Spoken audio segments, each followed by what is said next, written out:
2008 সালের বিধিমালা মেনে রাজধানীতে সড়কের প্রস্তুততা অনুযায়ী বহুতল ভবন নির্মাণের অনুমোদন দেওয়ার দাবি জানিয়েছেন ভূমি মালিকরা।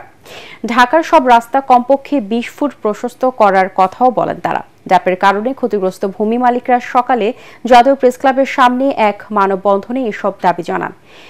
ডিটেইলড এরিয়া প্ল্যান ড্যাপকে সংশোধনের দাবি জানিয়ে তারা বলেন, 2022 সালে ঢাকা শহরের বেশিরভাগ জায়গায় অপরিকল্পিত ও 5 তলার উপরে ভবন নির্মাণের অনুমোদন বন্ধ করে দেওয়া হয়।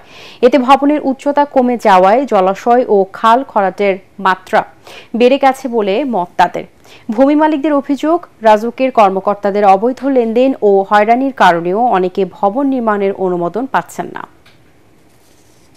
প্রকৃত সংস্কার করে যাতে করে ঢাকা শহরের কোনো ভূমি মালিক কোনোভাবে বৈষম্যের শিকার না হয়, আমরা সেই ড্যাপ চাই।